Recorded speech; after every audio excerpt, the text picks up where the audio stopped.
To say that the Force works in mysterious ways is to admit one's ignorance. For any mystery can be solved through the application of knowledge and unrelenting effort. To be strong in the Force is one thing, but to believe oneself to be all-powerful is to invite catastrophe. Remember that even in the ethereal realm we inhabit, the unforeseen can occur. Welcome to Monad of Creation, episode 26. If you listened to episode 25 with Blessed Energy, the talk I did with him on discernment, the responsibility of influencers, and angelic disgust, how'd you like it? Did it help you? Did you resonate with what was said? Did it not compute? I'm not sure. But today's topic is on salvation, which has everything to do with what we talked about in 25. When people step into seeking, the truth-seeking process, or the internal self-discovery seeking process, it's all the same. It all should be the same. You don't seek the external truth only, and you don't only seek your internal realities. If you really want a potent, disciplined awakening. And not everyone wants that, and that's totally fine, because the diversity and uniqueness of life is what makes this place, is what makes everything beautiful, all realities, which comprise one gigantic, objective reality, with many different, valid perceptions and perspectives immersed within them. So, salvation. What is it? In theology and philosophy and spirituality, this topic is very prevalent. And when it comes to, typical thinking modalities or typical everyday perspectives, salvation is not thought of very often. But when you think of things like habits, drugs, things that keep people comfortable, those are what I would consider saviors. And then obviously you got the saviors like messiahs. People have messiahs that they think will come solve their problems somehow. Or people take solace and comfort in the idea that there is nothing beyond, and they know all that is in totality, and that man can prove it 100% all the time, and there are no anomalies whatsoever. That's salvation, because they're seeking and gaining comfort from their firmly held belief. And then, with stepping into savior complex, people think martyrdom is virtuous, so they just expend themselves and become, a martyr. And they might think they're being a very pure influencer, a very pure, potent influencer. But most often, if people aren't actually doing the internal work on their own within themselves, and they step into influencing, they often become martyrs. And they become often subconscious or unconscious savior complex doers.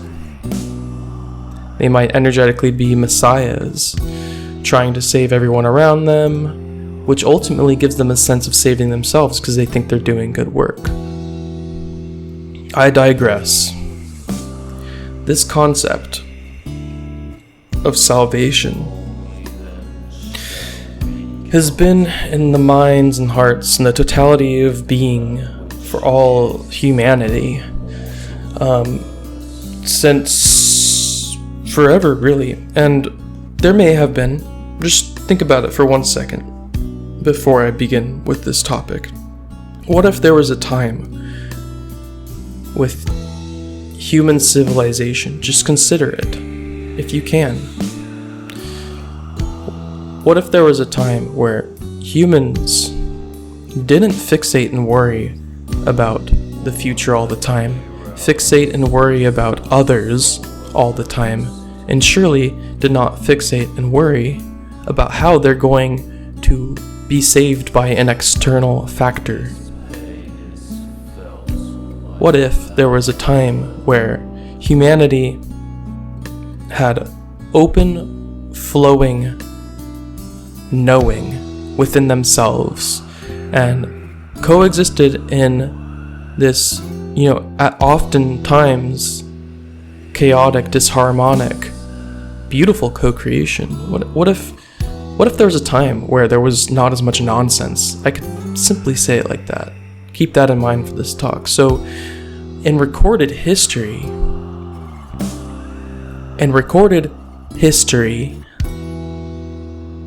contemporary knowing of contemporary mankind, humans, what we do know,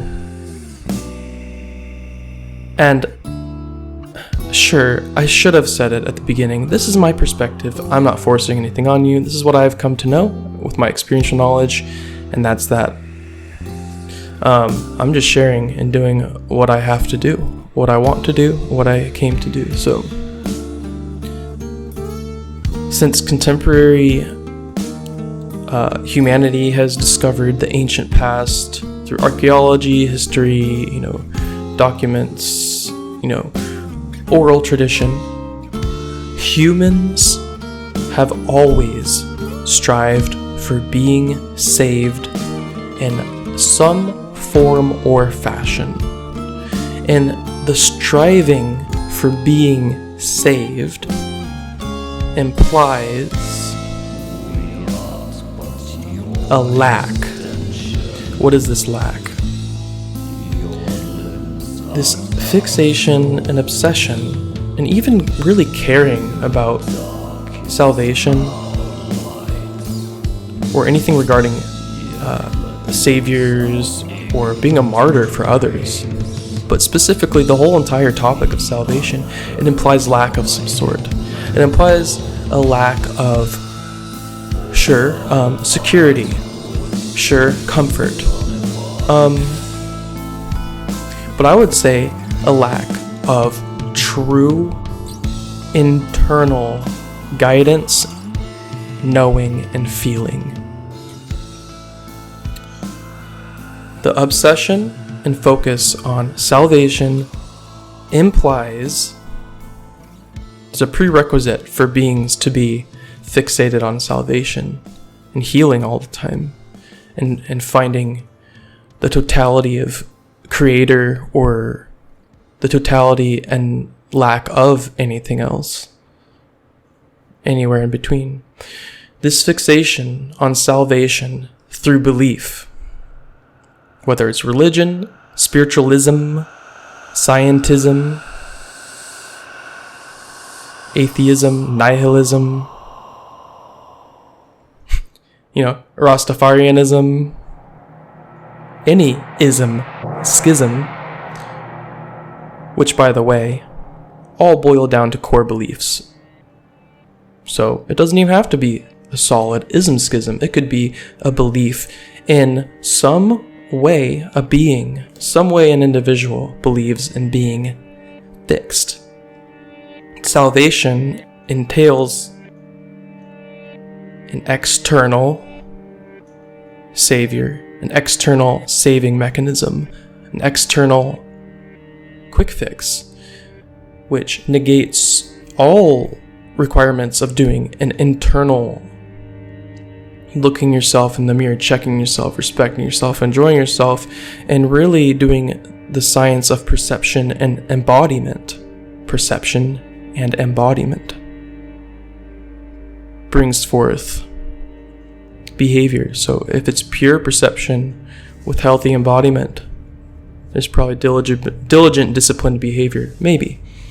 So there's this lack of stability, this lack of true knowing in mankind of the unknown, of what happens when you die, of what happens when there are all sorts of anomalies in the world. There are all sorts of anomalies within our own personal experiences all the time that we can't explain. Not all of us have these anomalies, but if you really truly think about it, how many unexplained things, if you're an adult human being, how many unexplained things have you either heard or firsthand experienced? Whether it's seemingly irrelevant and benign or something of the sorts of a near-death experience, or something with unseen phenomenon, or simply you can't explain why you bettered yourself in such a short amount of time. Maybe you stopped relying on things outside of you.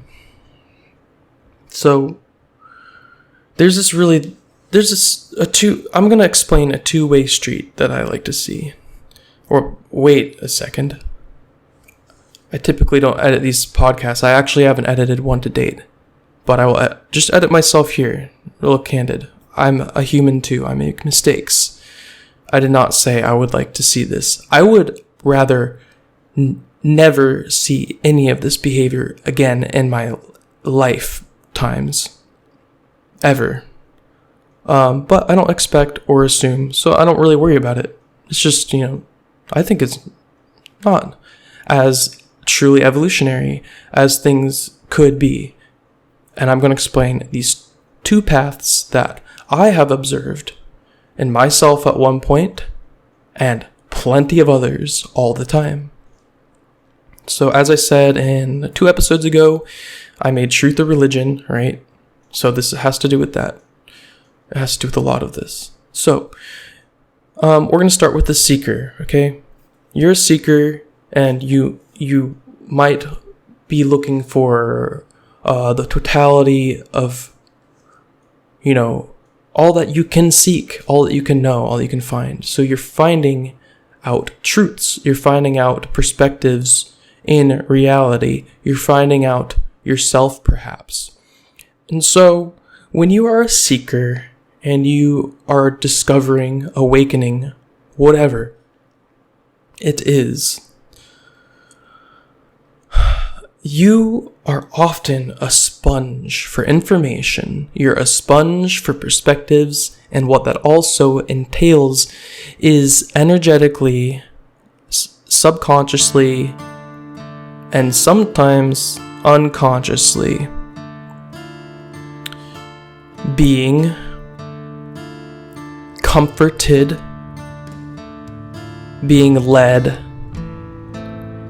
being saved by an external speaker or an external influencer who is relaying to you information.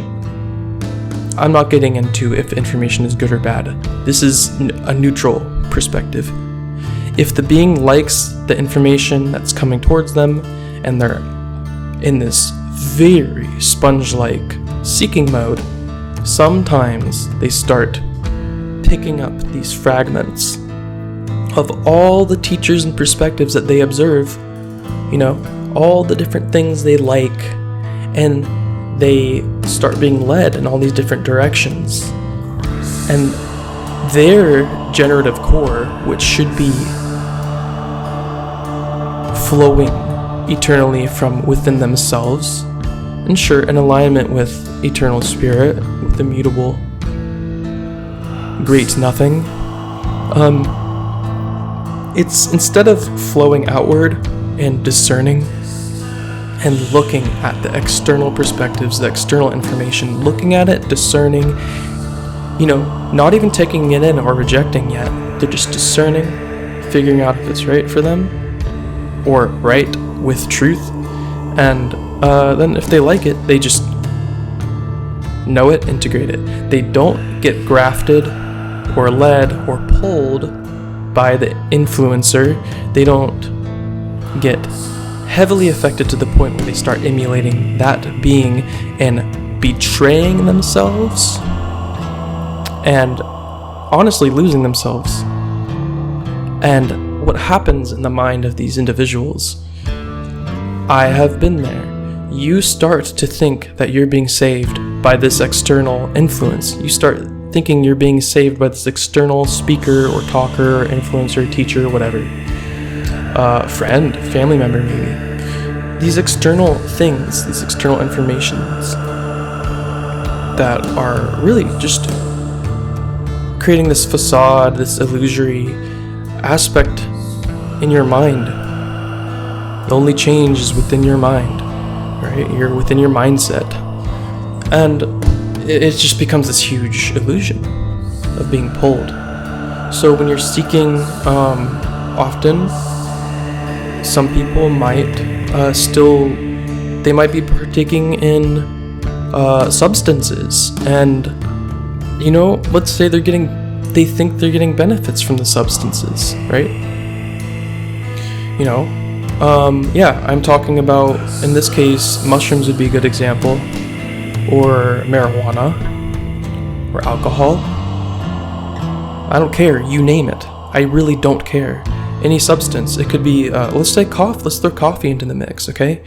They're seeking a bunch, and they're learning, and they're also consuming substances of some sort. Well, eventually, it's becoming this habit that they're dependent on. So we're not even going to go into sobriety and addiction, but if you're dependent, just as you can be dependent on a substance, a physical edible substance or consumable substance, you can be dependent on sources of information and the transmitters of that said information. You can be dependent on physical consumable substances, think it's great in serving you and truth and abundance, and that same exact principle can be applied to external influencers that you might really adore and start emulating. So I have been in really both of these situations. We don't need to talk about that now, but I don't lie. You can make up your mind however you will. And this dynamic is honestly, when it happened to me, I was just not my true self. There were aspects of myself shining through sometimes, but I was being led. I had a savior, and in my mind I thought I didn't have a savior.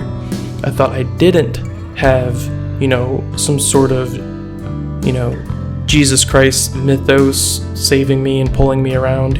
I thought I didn't have that, but I did. I was letting influencers and people who I was putting above me instead of as my equals, I was letting them be my saviors, my energetic saviors. And then I was letting, sure, at the time, some alcohol. Sure, I wasn't a drunk, but in order to have fun with my punk rock friends sometimes, I would do that. So in order to have fun in those situations, what did I need? Sometimes. I wasn't as bad as some cases, but it was still trash because in certain situations I would reach for an alcohol can to drink out of it, to feel better. Well, something's wrong if you're reaching for something to feel better. That's a savior. That's an external savior. And this topic is very overarching. You can apply it to anything. I happen to talk about influencers, information transmitters, and substances for external salvation, right? And the way I'm going to describe this second path is very, very obscure, perhaps, maybe too esoteric and mysterious and ethereal, but anyway, it's sort of inverted, and you will see why. So this other path towards salvation comes from stepping into martyrdom. This other path of salvation comes from stepping into martyrdom. So martyrdom, if you've never heard of martyrdom, it's when you are, yes, in service to others, but you're in service to others to the point where you sacrifice yourself. You sacrifice yourself in service to others, and you do not truly take care of yourself or respect yourself. You expend yourself for the sake of others. That is martyrdom. And often people lose their minds, they go crazy, they don't really truly have what they need in life, and they're just letting all their energy and time, attention, and substance, their core substance, be sucked out of them for the sake of others. And it's often perceived as noble in certain areas in life, and these beings think they're saving themselves and they're saving others at the same time, often. Okay, I'm not going to say all the time, I'm not going to make that much of a blanket statement, but very often people step into these roles of influencers, of total martyrdom, and take on the savior complex, where their information is so good, their information is so accurate and helpful and healing and evolutionary to their listeners. And you know the people I described a second ago? The condition I was in for a few years a second ago. Well, these martyrs who think that they are helping themselves and helping others and don't realize that they're doing energetic false messiah work, false idol work towards people who nesciently, sometimes ignorantly, think that they're above them. Yeah, it's this really distorted, disgusting balance where you have groups of people, this illusory tier of higher teachers, talking to their listeners as if they're these beautiful, wonderful martyrs that can just help humanity so much, and they don't truly say it how it is and offer really beneficial solutions. So what happens is that the people that I just described, who are seeking so purely and honestly, and they want to find out truth, they really do, they want to find out who they are, so they start listening to all these teachers. And often, keyword often, those teachers will be, they have a savior too. Their savior is themselves, their little self. They think it's their eternal, true, mastered self. It's really their little self, because what's going on there is they're typically feeding off the attention from their listening audience, which is often the seekers who are not solid in themselves, are not given the tools to holistically find their true self, to holistically embody true principles and holistic intelligence and look themselves in the mirror. And so they're becoming fragmented, looking at fragmented things, and the fragmentation amplifies, and before you know it, it's like, I don't know, thousands of years ago again, where they're just a bunch of demigods and cultists that want to be led. And what this does ultimately in communities where people are trying to seek, communities where people are trying to know and feel and grow and evolve, it becomes a huge, like a roller coaster that somehow is just looping forever, and everyone's vomiting, but they're enjoying the vomit fest. It becomes this never-ending downward spiral, but it's party time. It's party time, and very few can parachute off this roller coaster and get out and say, phew, I'm glad I got off that roller coaster. I'm gonna go do something grounding and real and calm and steady and just true, and so of course this can sound very harsh, and of course, I'm speaking from experience and observation. And of course, this implies zero victim-victimizer, zero blame game, zero enemies. Like we talked about with Victor, I'm not going to talk about enemies right now. Often these people I described have enemies, and they're not dealing with them very well from what I've seen. What I've experienced too. You know, I used to have enemies, and guess what? As long as I held them in my thoughts as often as I did, they were winning. So, so the two paths I described, simply put, are truth and eternal self seekers who are so pure and often naive at the start in the seeking process.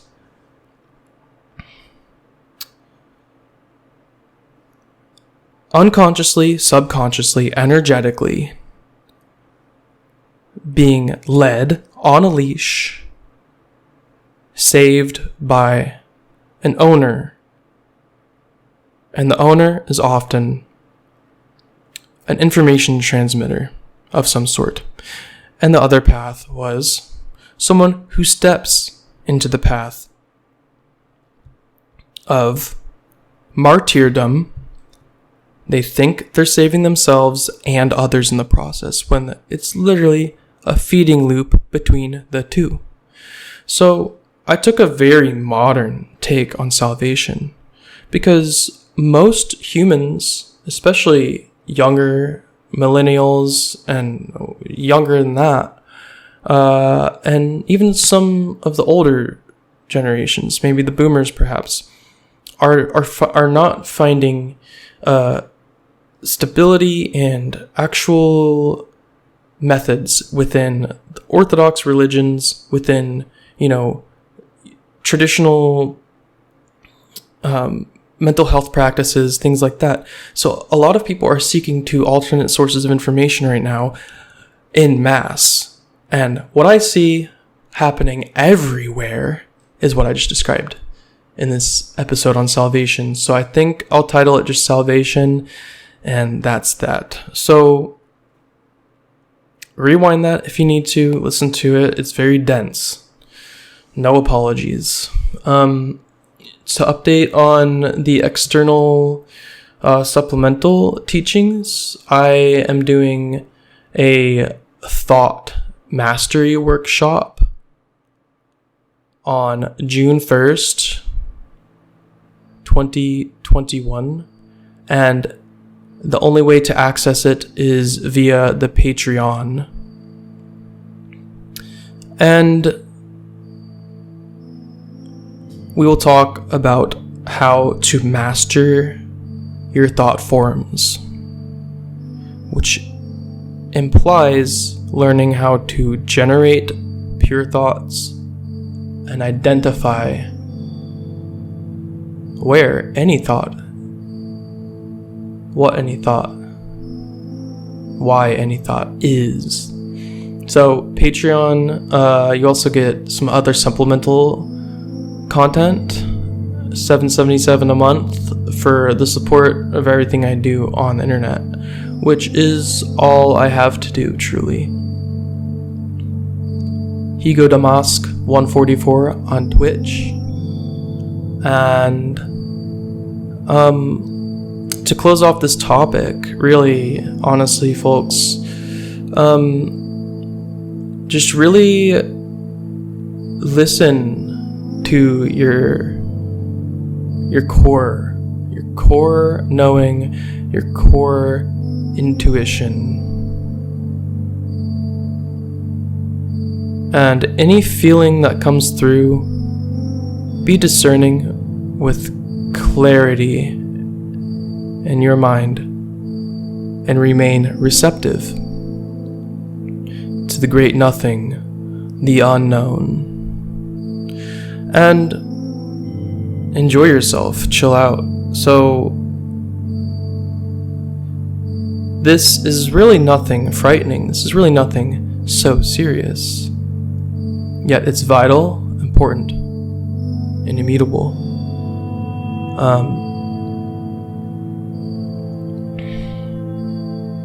Salvation. I don't know what else to say. Maybe listen to this, and if you've never heard of salvation, go listen to some theologians talk about it. For contrast, because contrast is a vital aspect in life. Check yourself, respect yourself, enjoy yourself. I unconditionally love you. Later.